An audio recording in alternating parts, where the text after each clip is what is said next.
Біз мұсылмандар дүниеден кейін ақырет бар деп сенетіндербіз. Біреу Хасан Басри радиаллаху анхуға келіп айтқан екен, мен өлімді жек көремін деп. Өлім жақсы көреміз ба? Біз мұсылмандар жек көреміз. Әрине. Себебі дайын емеспіз. Себебі бұрынғы үлкен ғалымдарымыз өлімді бар ғой, өлімді. Екінші бір өзінің сүйгеніне қосылатын, өзінің жаратқан Раббысымен кездесетін көпір деп түсінген. Сол үшін Абу Бакр радиаллаху анху айтқан өсиет етіп, егер мен таңертең өлсем, кешке қалдырмаңдар, мен пайғамбармен, ол өзіммен бірге болғандармен, жолдастарыммен барып қауышқым келеді, қалдырмаңдар мені ертең.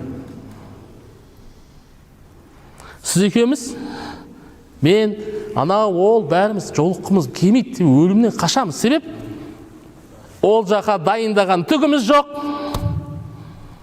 Хасан Басридан біреу сұраған екен радиаллаху анхудан, мен өлімді жек көремін, неге деп. Сонда айтқан екен, сен ол жаққа еш нәрсе жібермегенсің ғой алдын ала. Жіберсең, соңынан барар едің ғой қуаны. Себебі сенде не жоқ? Бұл жерден ол жаққа апаратын дайындығың жоқ. Дайындығың жоқ болған соң сен ол жерге барғың келмейді.